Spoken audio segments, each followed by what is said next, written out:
Welcome to the Microscopists, a bite-sized bio podcast, hosted by Peter O'Toole, sponsored by Zeiss Microscopy. Today on the Microscopists. Today on the Microscopists, we're joined by Yannick Schwab of Embl as we discuss the role of serendipity in his career. And it's more, by opportunism. That the first door that opened to me was the electron microscopy, and then I jumped on it. I never regretted that choice. A slightly unusual answer to what did you want to be when you were little? One of my first career ambition was to trace lines on roads. Wild camping in Australia. And for 2 days you walk and there's nothing. And his infamous seminar face. Got to see that one. But apparently I have a face when I say that they feel they have to go. All in this episode of the Microscopists.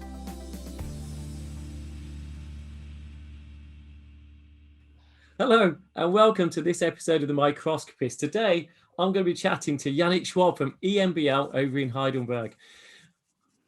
Hi Yannick. Hello Pete, nice to see you.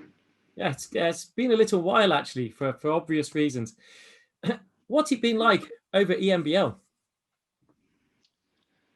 You mean through the corona crisis, or? Yeah, through the coronavirus. How has it coped with that? No, I think it's now it's going okay. Most of the people are at work. Of course, we have to be careful with the social distancing and wear masks all day long, which is annoying, of course, but at least the wet lab people, they can do something. I feel for the computer scientists though, because they are trapped at home, and most of them are trapped at home, and I've been there for a year now, so I think they would appreciate to go to the campus, but so far so good. We will get there. So Embl itself, you're a facility head and a team leader, which Correct. Is two distinct roles, I would argue. So can you describe both of those roles and what the differences are between them? All right. So the facility is, of course, it's a service facility, which is open to the researchers at Embl, to all the groups, and also outside. And there my role is more to entertain the group, to make sure that there's a good interfacing with the users, a good adequation between the needs and so on. But I don't do much of the service myself, right, in the facility. It's a lot of interfacing with the users, which is fascinating because I happen to hear a lot about all the projects and so on. It's fantastic. And then it's more animating the team, and we have fantastic specialists working there. So that's on the facility side. And on the team side, it's a research team. It's quite a small research team in the cell biology and biophysics unit. And here we do methods development in correlative imaging. So it's a lot of brainstorming. I try to have a multidisciplinary team.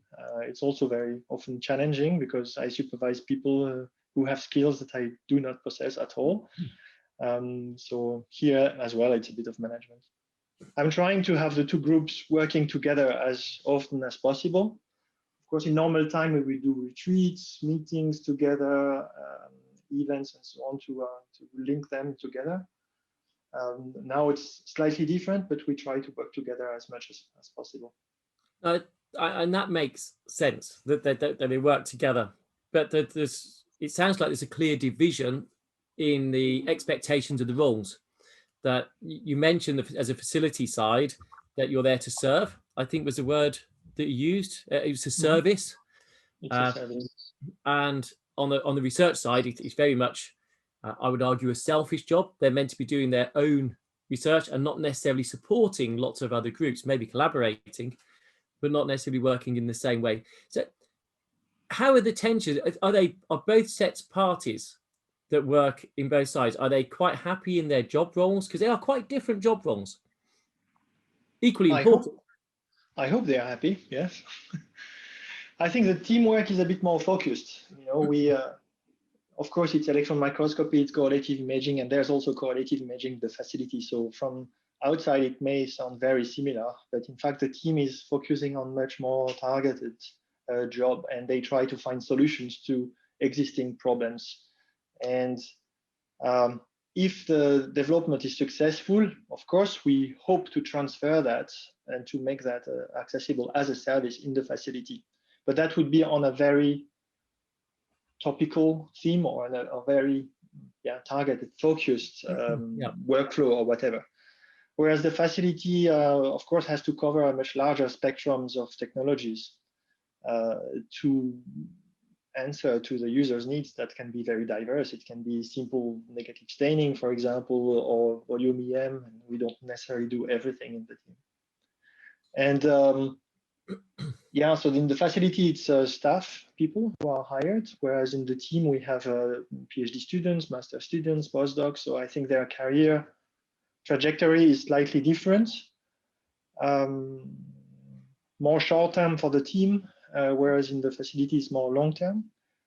Now, I mean, I've been at Embl for 8 years, so I start to see a couple of generations of people having passed through the team. And I see that, many of them are going towards facility or towards service jobs. So I think there's probably an influence in the way we work. It's very good, because actually my next question, I don't think it's an awkward question. EMBL, for those who, I'll let you describe what EMBL is in a moment for those who are listening or watching that haven't heard of EMBL properly before. But they also have an ethos that most academics that come in there only have a 9-year tenure at most, I think. And then boom, you're meant to have made your name and move on somewhere else. Now you sit in quite a nice position, maybe that you're a facility head, which doesn't have that 9-year time limit, I don't think. It does. And it does have it. Yes. Oh my goodness. So in that case, you're on year 8 of 9. What happens next?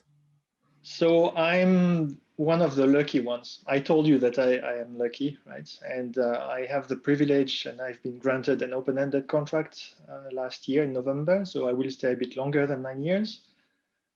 Of course, it comes with some responsibilities, extra responsibilities, but I find that as a great luck, because it's a fantastic place. You can have crazy ideas, and then you can work to make them come through. So it's pretty cool. That is terrific. But I think you just gutted loads of electron microscopists who wanted that job. And to get, because it is one of the best places to work. I think in Europe, from a biology side, I think it is the best place to work. But you just want to describe what EMBL is for those who aren't aware.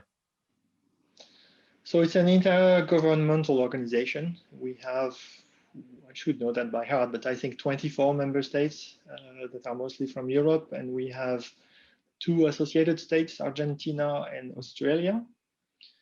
And each country contributes to the lab, of course, with funding, but also with people.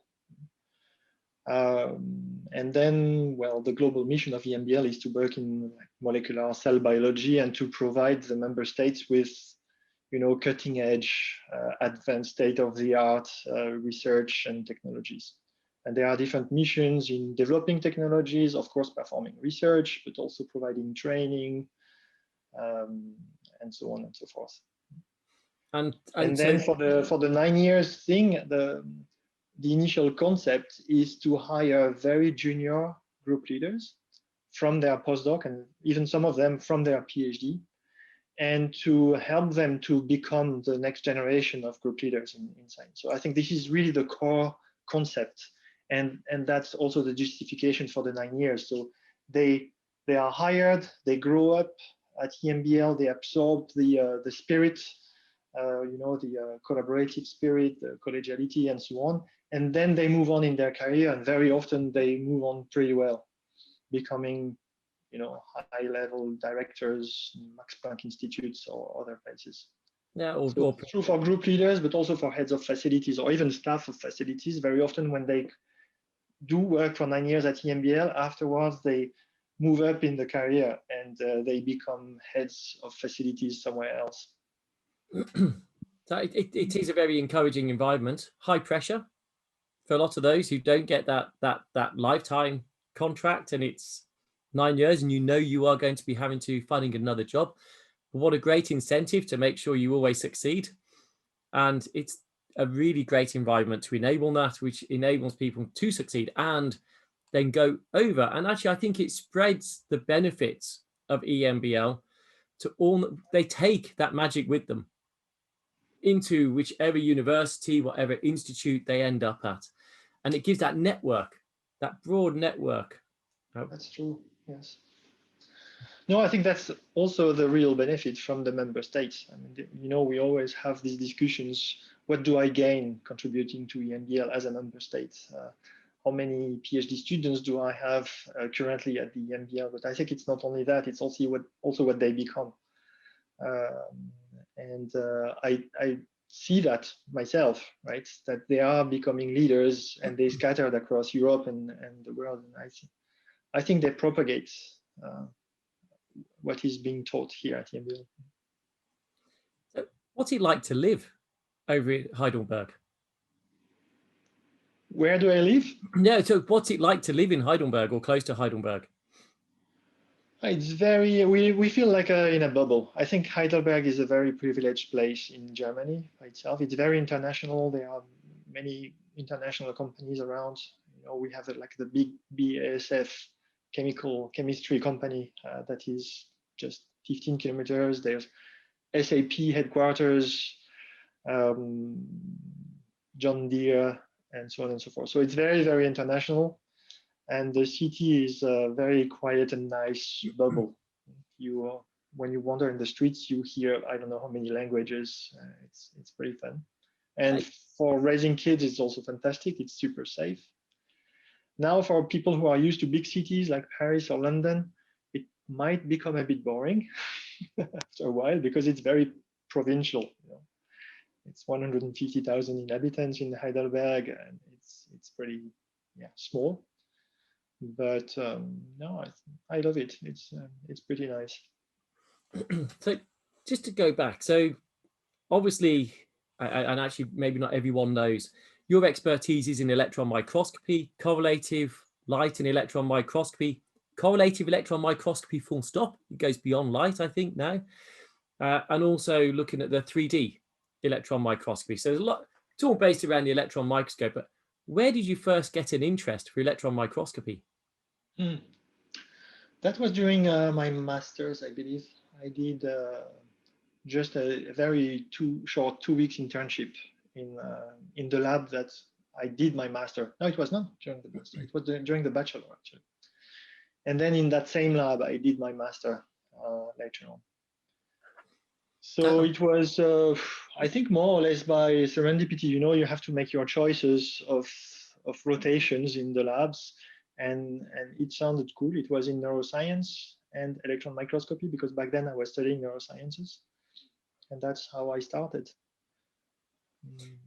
So it's never an ambition to be an electron microscopist or a microscopist. It was more a case that you found yourself in front of an electron microscope and I presume enjoyed and found a skill for it at that point. Yeah, I think it's even worse than that. I think I never had the ambition to become an electron microscopist. It was more by opportunism, but it was a very good luck at the end of the day. I mean, I made the choice during my second postdoc, actually, because there was a very good job opportunity. I knew I wanted to work in the facility business and I wanted to be at the bench. I never wanted to become a PI. So for me, my career plan was to become what we call in France ingénieur de recherche, so research engineer. It's staff in electron microscopy. And because there was one position opening in the electron microscopy facility in the institute I was working in, I jumped in because I felt that I could do something there. And at that time, I was, debating between electrophysiology or confocal microscopy or like fluorescence microscopy or EM, because I loved them all. And it's more, by opportunism that the first door that opened to me was the electron microscopy, and then I jumped on it. And I never regretted that choice. That was almost 20 years ago now, and I think it's the best choice I've ever made. You Yeah, see, you say you never 15 regret. years. Yeah, you say you never regretted it, but I noticed that you left the light microscopy behind to an electron microscopy post, and you immediately brought light microscopes into your lab. That's true. Yes.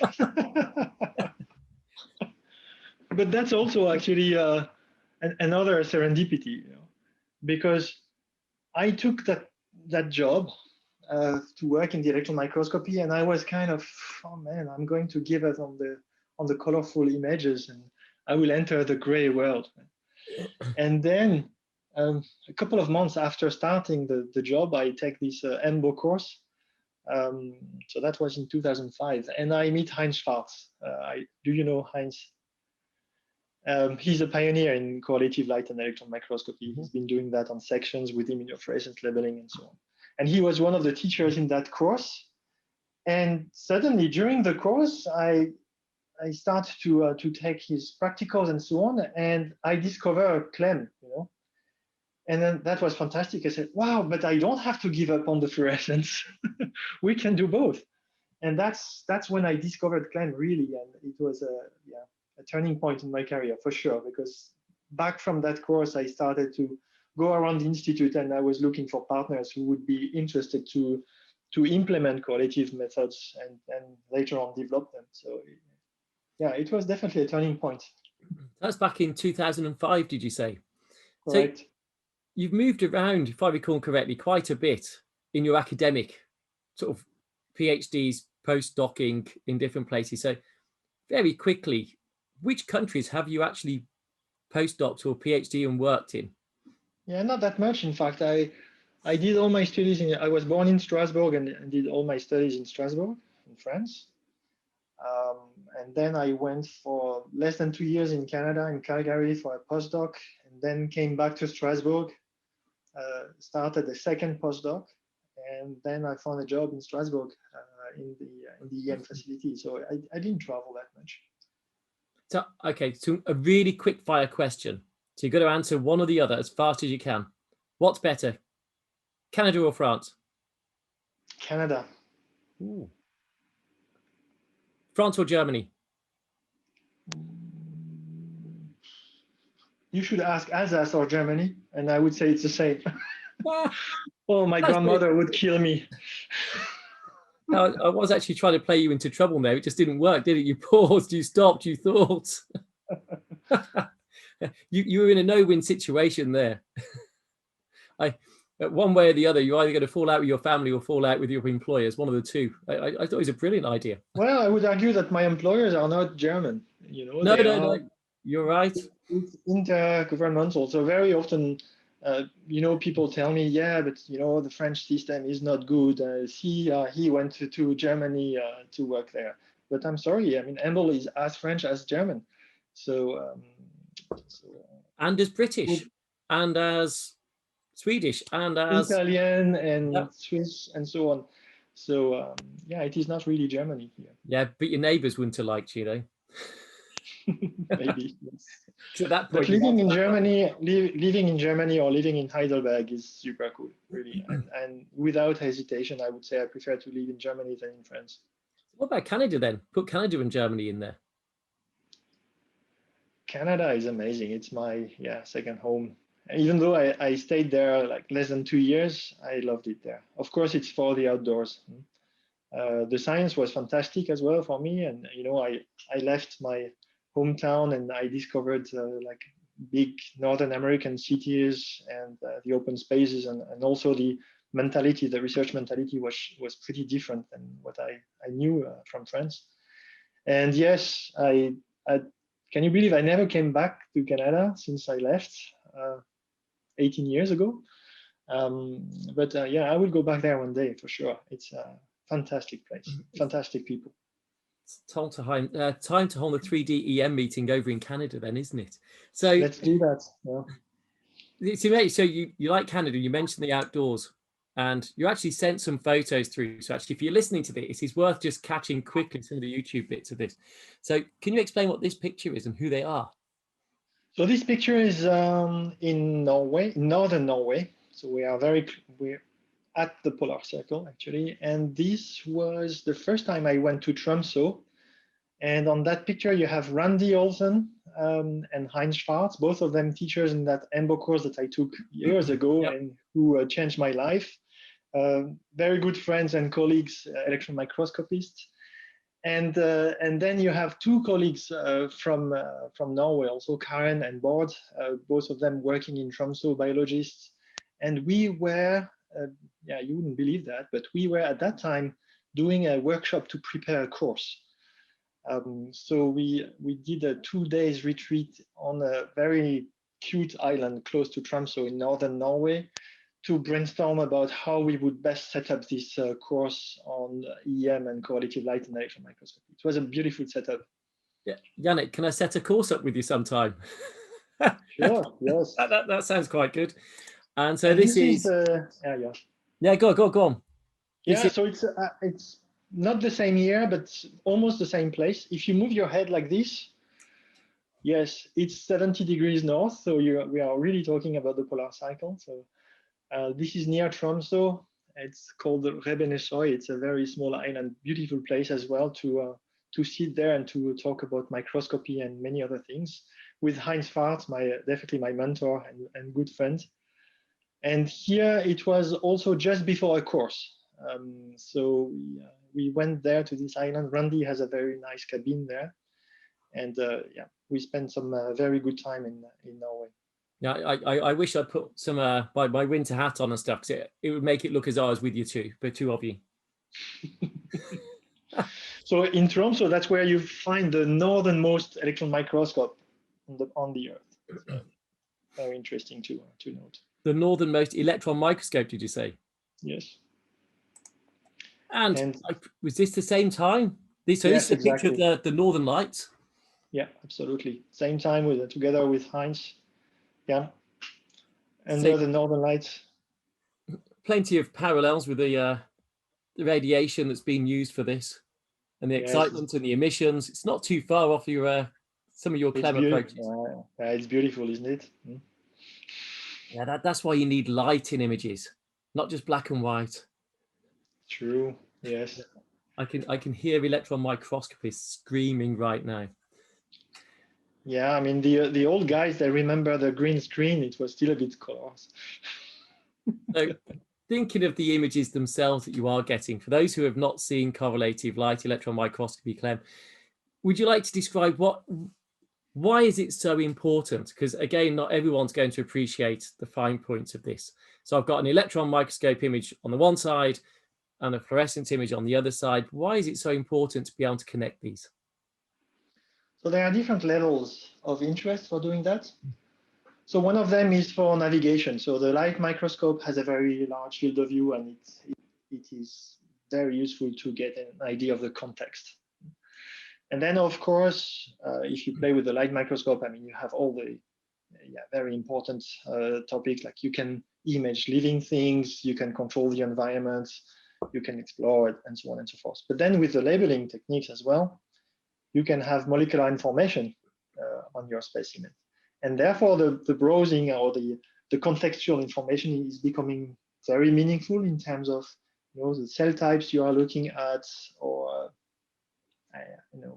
the physiology of the cells. You can follow the ion concentrations, and so many things.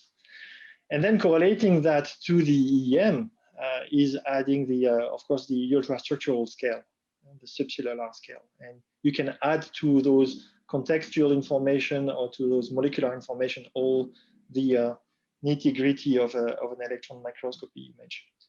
So that's the motivation to combine both. So it's important, isn't it? Because you have a resolution scale in electron microscopy that goes really in the nanometer, the single-digit nanometer and lower resolution.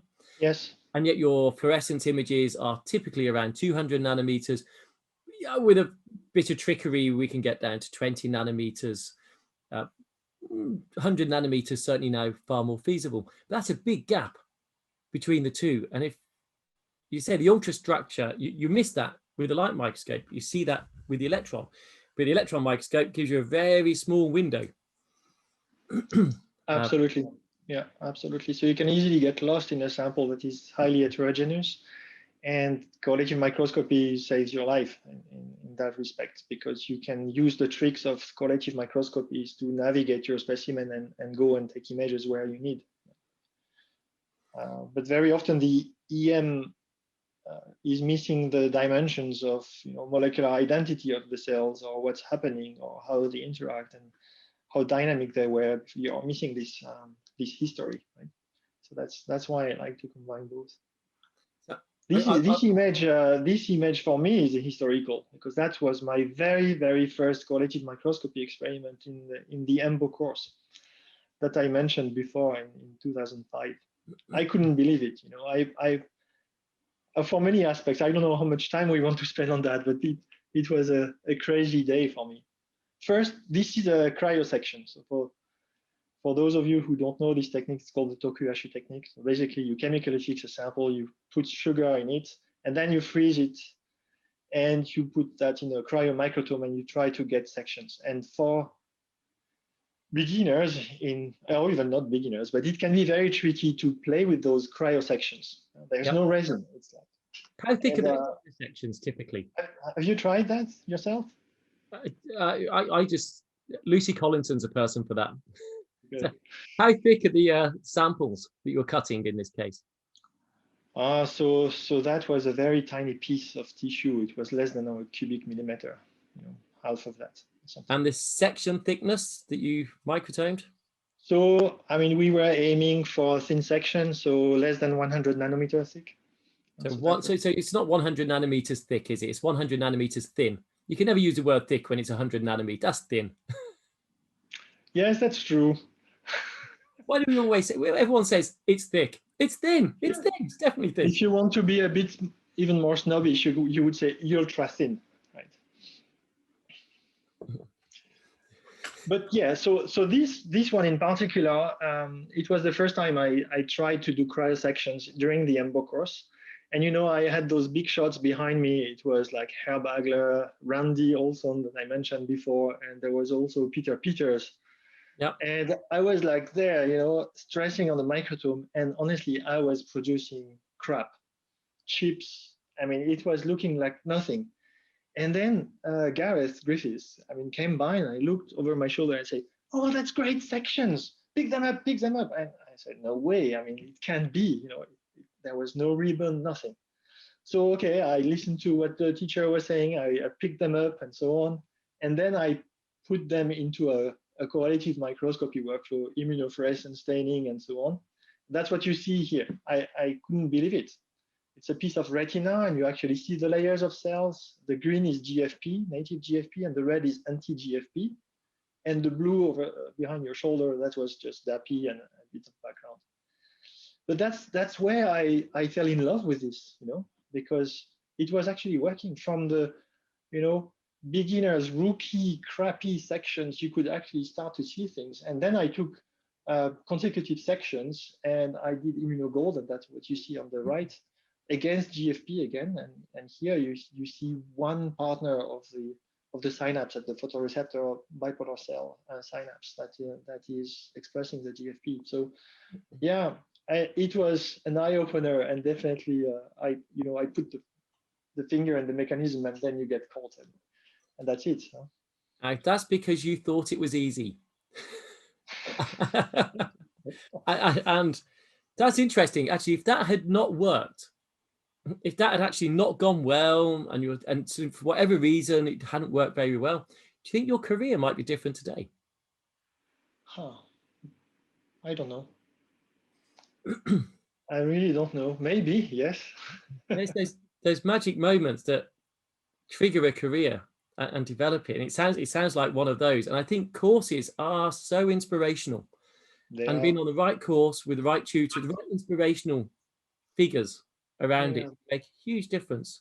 And so not just, in your case, you said how many of your staff go on to lead other facilities. So you're inspiring them at that point, but you're inspired by that course back then. Completely. Yeah, totally. That's why also I'm so much keen to organize courses and to try to pass it forward. You see what I mean? Because for me, definitely, of course, it was also super fun. We had incredible fun. during the practicals, but also, I mean, in the evenings and so on. It was amazing atmosphere. But also we were like doing experiments, and it was so hands-on and so on. It was fantastic. So of course, retrospectively, it's always easy to say that moment influenced my career. I don't know if it's really true. At least I feel like it today, yes. So actually, so I think you probably answered this. A good question is, who inspires you in the workplace? So who's been the most inspirational person in your career? Oh yeah, I mean, totally this crowd of teachers at the Embl course. I think they inspired me a lot. You know, for their spirit, their collegiality, their wealth of knowledge, also their accessibility. You know, that was fantastic. So I think they are the ones who had the greatest influence. And for sure, Gareth Griffiths, Heinz Schwarz, Randy Olson, Herr Bagler. I mean, I should name the whole gang, right? It's like 15 people. Yeah, it's not the awards ceremony, don't worry. But yeah, no, totally. Yes, I think. What about outside of work? Is there anyone that inspires you outside of work?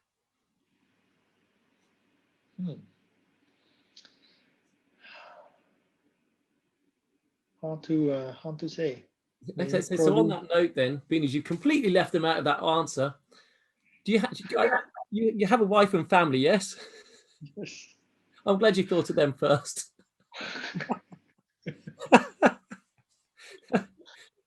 So, you have 3 children, is that correct?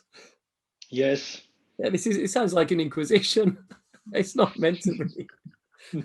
So, Yannick, how old are your children? They are almost 18, 16, and 15. Ooh, boys, girls? Yeah, 2 boys and 1 girl, and the girl is the youngest. Any of them following in your footsteps? Interested in science? No, not for now. I don't think they will. I don't think they will do biology.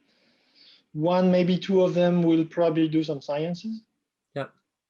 And the other one is very much attracted to anything international, doing with languages and so on. So maybe a bit of an influence here, because I mean, we've always been evolving in a very international setup, especially since we moved to Germany. But no, I think they will go their own way. I'm very curious to see what they will become. That's, you know. Yeah, one of the biggest stresses outside of work, I think, is just wanting to see your family succeed and to be able to stride out successfully. So, what did you want to be when you were a child? Okay. I think one of my first career ambition was to trace lines on roads. Don't ask me why. Trace lines on roads? I was fascinated by those guys who were painting the white lines in the roads. I should ask a shrink what that means.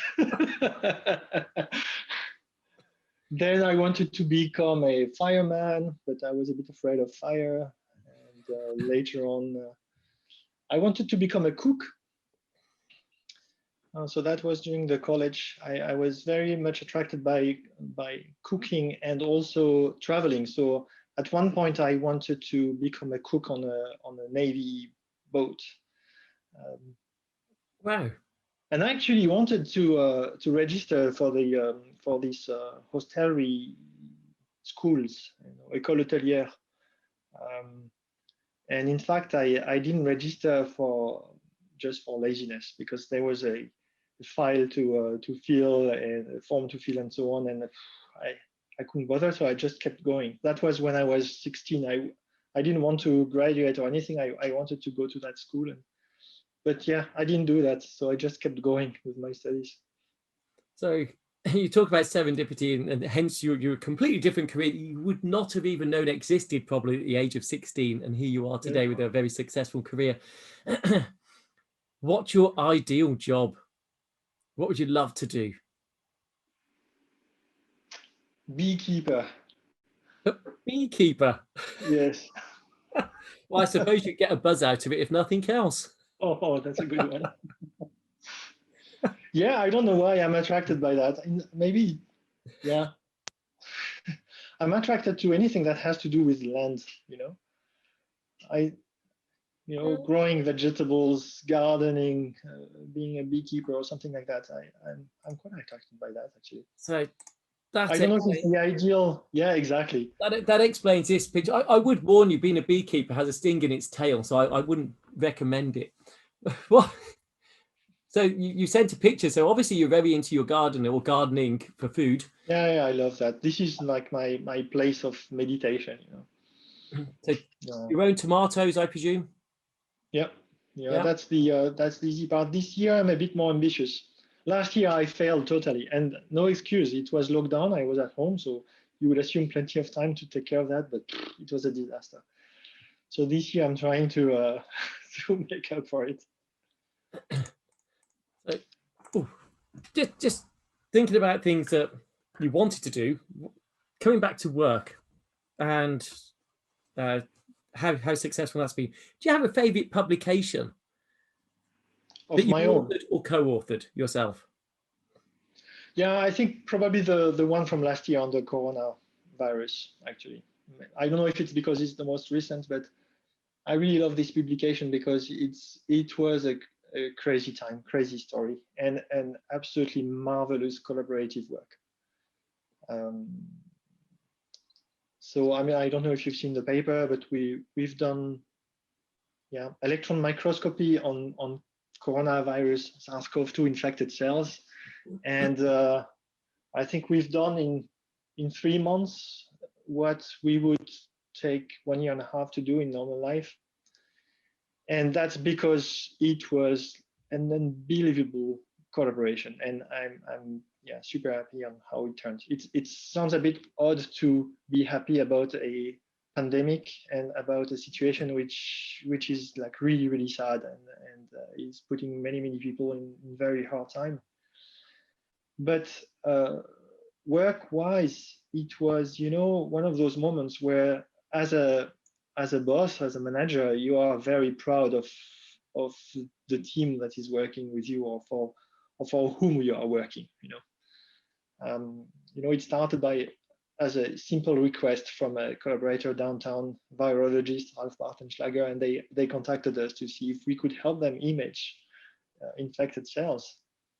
And this turned out into probably one of the biggest team work that we've done since I arrived at Embl. Everybody took part of it. So that's coronavirus or COVID apart. That enabled, as you said, 1.5 years work to be done in 3 months. Why can't science be done like that all the time? People will ask that question. The public would ask that question. Why can't it? Why does science take so long? And you can do that in 3 months. Well, it's all a matter of resources. I mean, we had, between the team and the facility, we had 15 people working 200% of their time on that. So of course it's much faster, right? In a normal time, I mean, every staff of the facility, they are dealing in parallel or with 10 to 15 projects.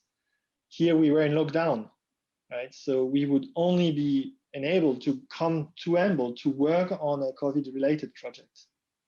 So we were full steam working on that. So would you say that 3 months was more expensive than a long 18-month project, but you got the result faster? Probably, yes. Yeah. It's an interesting compromise, isn't it? Of, it's really expensive to do science fast, but then it's quite slow to do science on normal funding. And 18 months actually is not that slow in many projects. Many can take. Actually, what's the longest? Thinking of your publications, which publication actually took you the longest from the start point to the end point to actually publish that work? The one that we just deposited on bioRxiv. And I've got how many years? Well, 8 years. Yeah, 8 years. But I mean, it's not that we worked on that for 8 years. I mean, the last 3 years, we were just, working bits and pieces here and there. And it's totally my fault. It's just because it took forever to write it. Other than that, I mean, there's a fantastic story that started a long time ago, which is also highly collaborative, which is on bioRxiv now on the Platinaris. So we are trying to correlate a gene expression atlas with a very large volume EM. And this is also taking a lot of time because, I think it illustrates well the effect of putting nerds together. And each time you meet, you have new ideas and, oh, we should try this. And what about that? And 6 months, and then you meet again and you have new ideas and so on. And that's such a fantastic project that builds up over time. Again, it was supposed to start as a very simple yes and no answer to a question. I mean, we wanted to do some volume imaging for connectomics, and then it built up and built up. And I think the result is outstanding, honestly. It's cool. Better than your COVID publication? Better. I mean, it's as cool or it's different. I don't want to put a tag. So you're talking about networking, talking, interacting, collaborating. So this picture here is a group. There's a lot of people in this picture. Yeah. So this is Embl course 2005. We talked about that already. So this is the group. So this was the co. How many others within that group are you still in touch with or aware of their careers? From the students, not the tutors, but the actual delegates, the students themselves. I would say a handful, maybe a bit more. A bit less than 10, I would say. Yeah. Which is still a lot, isn't it? Yeah. EM is a very small community idea. No? So. But they've got to stay in. And of course, the other really important part of socializing is it's not just the serious teaching and the workshops, it's the out of hours relaxing, and that's where your mind can free up and your chat can go in directions that you maybe you'd be constrained to in the lab. So what is I can see lots of beer. Up to a certain limit, the mind opening up. Yes. Yes, that was in Czech Republic, I believe. Yes, sure. I think this is an essential part of networking and establishing new contacts. And some people may consider this is holidays and it's useless part of the job, but I totally disapprove. I think it's part of it. I remember when I was in France, the idea of going on a retreat with a group, that was considered waste of time, holidays. And when arriving at EMBL, this is the culture, you take your groups to retreats. And I was impressed by the depth of working that is happening at these moments. So of course, at this specific second, I doubt that Gareth and Randy were talking about science, but it doesn't matter. It creates the opportunity. It creates the links between people, and also it's a lot of fun. We spend a lot of hours at work, in teaching, and so on. And I think this is the reward as well. And it forms, as you say, the bond, I would guess, that enables you to work more openly together, because you're not always being precious about questioning someone else and their academic standing, because you make it, I think many colleagues are friends. Yes. And I think it's really important that your colleagues and your collaborators are friends, not just collaborators, because otherwise I don't think it works very well. Yeah, that's true. I think generally, at least, I've been lucky that in all the interactions I had with people, it was always very, very friendly. So in the lab itself, I hear that you have something called a seminar face. Yes, the seminar eyes. So what's seminar eyes? So that was coming from Mattia and Nicole, who both left the lab since then. But apparently, I go to them and there's a seminar going on at EMBL. In normal time, there's always a seminar going on, invited speakers or seminars from faculties or from postdocs or students. So there's always something going on, and you get these emails with the titles and so on. And I would spontaneously go in the lab and say, hey guys, there's a very interesting seminar. Exactly like that, right? But apparently I have a face when I say that that they feel they have to go. It was not my intention at all to be bossy, but they experienced it as like that. So it became a joke. Each time I would say anything, not necessarily about the seminar, they would say, "Oh, these are the seminar eyes. We'd rather do it." Okay. So I have to ask, when you tell them about the great seminar that they should be going to, should they be going to it? Of course. So there you are. The seminar eyes say it all, don't they? So obviously you've got a very good rapport with your lab overall.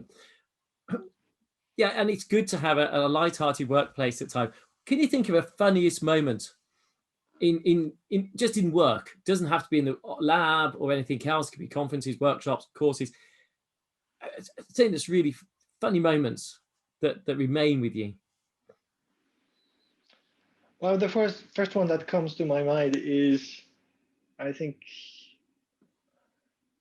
when was that? Maybe for my 41st birthday or something like that. I show up in the morning in my office, and it was full. I should have shared this picture with you. It was full of little balloons. It was gloves, you know. They were looking like elephants. It was all over the place. And so they did that the evening before, right? And they snuggled into my office, and they decorated the full place. And yeah, that was super moving. It was fantastic.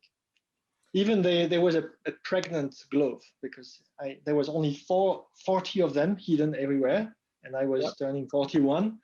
But if you looked at one of them, there was another one inside the big one. Crazy, yes. Clever. Yeah, I do worry your lab have too much time on their hands to think of such clever things to do. So that was last year then. Is that right, Yannick? Yes.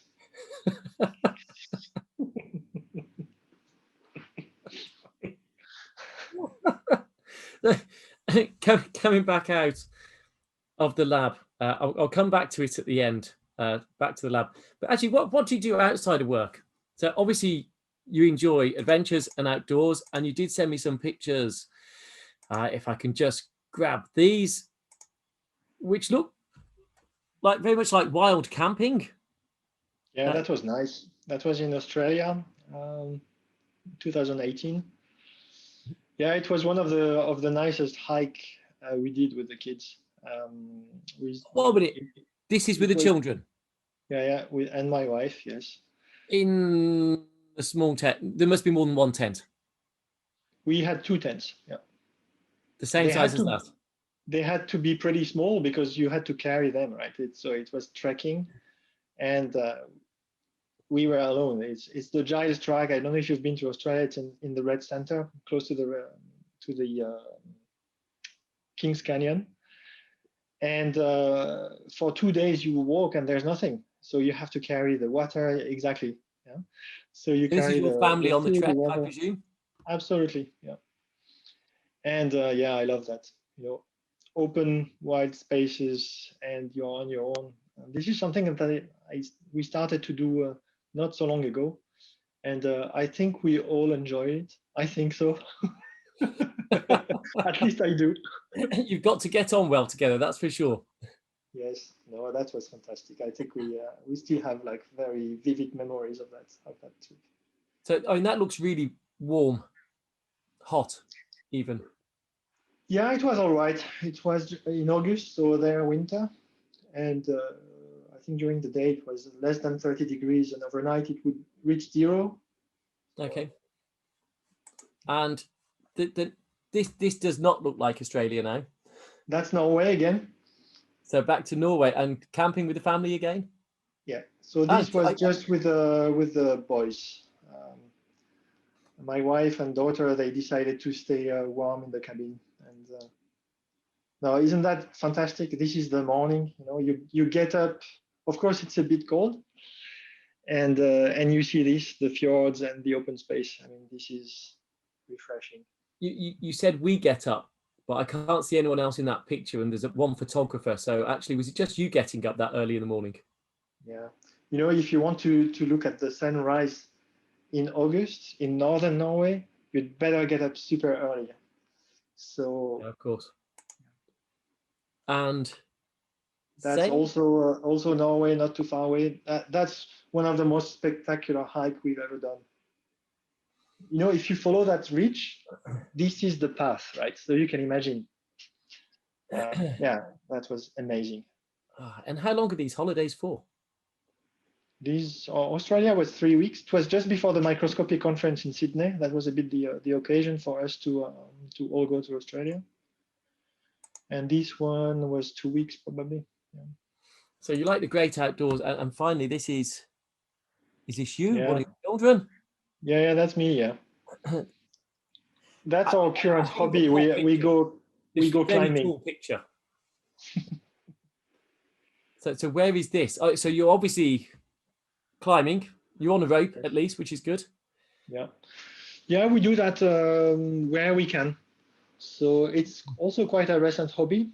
So we do a lot of bouldering indoor when we could, and also we start going outdoors. I mean, I consider myself as a beginner in that, but I really love it. It's really nice, and the kids are much more advanced now, of course. But that's also super nice because you spend, nice moments in family, and luckily we all share the same hobby, including my wife. So the 5 of us can go and do this kind of stuff. So this is nice. Nice weekends. And they do have a choice. Yes, absolutely. So that explains what you do in your free time. Unless I have seminar eyes with the kids as well. I don't know. Let's go climbing. Possibly. We asked about the funniest time in the lab. What about one of the most difficult times you've encountered in your career? I don't think there have been many. As I said, I consider that I've been super lucky always. So I can't really think of any moments that are stressful. I mean, being now in this position for a long time, I see the generations of people coming, but also leaving, and I'm not used to that yet. It's, one part is being comfortable in the steady state, and it's hard to see people leaving. But also, I mean, you let friends go, and I hate that.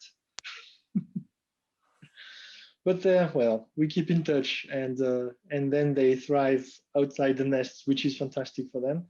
But yeah, somehow I don't like that. So yeah, other than that, I think I've been freaking lucky always, and each time I wanted to go somewhere or to do something, I managed to do it. So yeah, I think I'm a happy, lucky scientist. I hope it will stay like that. I think everyone who is successful has to have an element of luck, determination, effort, but also luck as well to get there. But gosh, no, I think I've certainly had problems throughout it. It's difficult moments and challenges. God, what was the most exciting time of your career? What period of time was the most exciting point? I think the time when I wanted to leave the IGBMC in Strasbourg. That was like super exciting in terms of, you cannot sleep. You think about it, you are excited, you try things and so on. And I had a position, a lifetime position in France. I was one of those fonctionnaires at the INSERM, so I didn't have to leave. And the IGBMC is a nice place, right? So, but somehow after 7 years there, I wanted to see something else, and we tried Singapore, and I thought I would get the job over there. So that was super exciting as well, but it didn't work out. And after, also by serendipity, I swear, this job opening turned up at the Embl, and that was like super exciting as well. Yes, yeah, totally. Again. So this transition was like very, very exciting. So fate again, that Singapore didn't pan out, and yeah, one of the hottest jobs in the world for microscopy opened up for you, which is brilliant. So some more quick fire questions. Okay, so remember, quick fire, quick answers. Mac or PC? Macro PC? Mac or PC? Apple, Mac. Mac. Mac. Newspaper or web? Web. Minimalist or maximist? I don't know. You look pretty minimalist in your background right now. Well, you don't see the mess around. I don't turn the. Okay. Is that when I start a new patient, I want to buy all the gadgets that are around. So maybe maximalist. Okay. So you're a gadget man. Yes.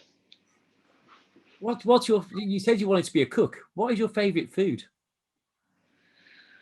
There are plenty of things. I love Italian food, Japanese cuisine, French cuisine, of course. We are all very proud of our French cuisine, right? Who cooks at home? I've started this winter. I've started to work on fermented vegetables. This is amazing. Oh no. Yes, No, it is. No, It no. is. No. I have to make you try a couple of things. Your taste buds are just getting old. That's all. So who cooks at home? Everybody. Okay. And so go on, you're on a conference dinner. What will you be drinking? Red wine, white wine, beer, spirits, coffee, water, Coke? I start with wines, and I would definitely end with whiskey. Ooh. Do you have a favorite whiskey? Anything peated. Okay. Anything named after me? No, I don't know that one. Peated, yes, anyway. Of course, yes. Okay. Sorry, Yannick. Sorry, I'm slow today. So, book or TV? Book. Yeah, like more book now. I mean, I had a TV period, but now I find that boring. So I like books a lot. What do you read? What type of book do you read? Oh, it's very diverse. During the Christmas period, I read again Dune, the Dune saga. And now I'm reading the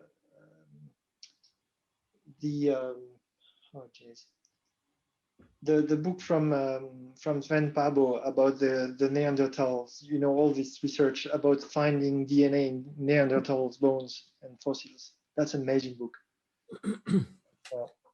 So I expect you to start taking 3D EM images of Neanderthal bones in the future then. Yeah, maybe it has been done already. Yeah. No, it would have been a long time ago. Probably they've probably done scanning EM on this, topology. Yeah. Non-invasive. Of teeth as well, because they managed to figure out the diets looking at the grinds on teeth with scanning electron microscopy. Smart stuff. What's your favorite movie? Dune. Oh, okay. That was typical. No, I mean I'm totally fascinated by this saga. I'm actually looking forward to the new edition. It was supposed to be released last year, but because of COVID, they postponed it. So I hope I'm not going to be disappointed. The trailer is awesome. And what about your music? What sort of style of music do you like? Plenty of things. I don't think I have a specific style. I can go from classic to alternative. Okay. I like one of the wow moments. It was when I discovered Jack Garratt. I don't know if you know him. No. It's super cool. Try it. It's amazing. That's one of those days when I was lazy in front of TV and I was looking one of those iTunes concerts, and this guy started to play and was like, oh my god, I need that. But it's one amongst many. Okay. And I should have asked this earlier actually. If you were to cook, what is a dish that you most like cooking?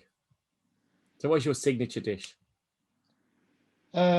Maybe it would be pain au lait. So this is a pastry, milk bread. It's like small bread. I love doing that, and it smells so good in Sunday morning in the household. Sounds good. We are now, I think, just getting up to the hour mark. See, I knew we'd get easily. I've got to ask, we've got to go back to correlative microscopy. So I think this is really quite important. 3D volume EM, CLEM, it's still a rapidly advancing technology and technique, and still being adopted by more and more people. What's the next big thing in CLEM or volume EM? Or what needs to be addressed? What do you need for it to take the next step and become even more become really mainstream? We have to go much faster. With imaging or analysis? Everything, the throughput. The throughput is the bottleneck now, and because we need to extract numbers from these images, and that will only come with like repetition, duplicates, multiplicates. And right now, I mean, you are happy when you succeed 1 or 2 CLEM or like 3D CLEM experiments. You are super proud, but that's not enough, right? It's a very nice wow and marketing thing, but if we want to do biology, like serious biology, and to play with assays and so on, it has to go much faster. And of course, image analysis, totally. But it's coming. I'm hopeful. So, controversially, when Eric was live on this, so Eric Betzig, he commented that electron microscopy is like microscopy is everything. It's only watching the living that is important. So I did chat on back. It was a deliberately provided, I hope. No, actually, no, I think he just believed that electron microscopy is dead because it only looks at dead stuff. So go on, rebut that comment. That electron microscopy is not important because it's you need to look at live living tissues. Well, I agree that you need to look at living tissues because that's how you can best assess the effect of an interference, right? Yep. And of course, I would dream to image the wealth of what we have access to in an electron microscope into a living cell. So, I mean, he is for sure developing techniques that are going along this line, label-free imaging of living cells at highest resolution. So then I would agree that when we reach this resolution, we won't need electron microscopes anymore. Still, I think there's still a long way, right? With the sample preparation and all this expertise, you can go and look into the brain of a mouse with these, of course, intrusive, destructive, killing techniques, but really super resolution fluorescence or non-fluorescence microscopy to go deep inside the brain of a mouse, I don't think that will exist ever, right? At this level of resolution. So we will need complementarity. And I don't like to oppose techniques. I think they have to work together. So we must have this. So I would say, okay, I mean, we can play the controversies and so on. This is fun, but let's put things together and then we learn a lot from that. See, I asked the wrong person because it is correlative and it is bringing in that claim, which explains the importance. I think really brings this to end really nice, like really explains the importance of correlative light and electron microscopy and arguably X-ray and other technologies to really understand the cell, the tissue and everything else in far more detail. Yannick, we are just over the hour, so hopefully not too long for people listening. Thank you for joining me today. It's been great to catch up. It's been great to have a coffee. My voice is failing, so I actually needed a proper hot coffee today.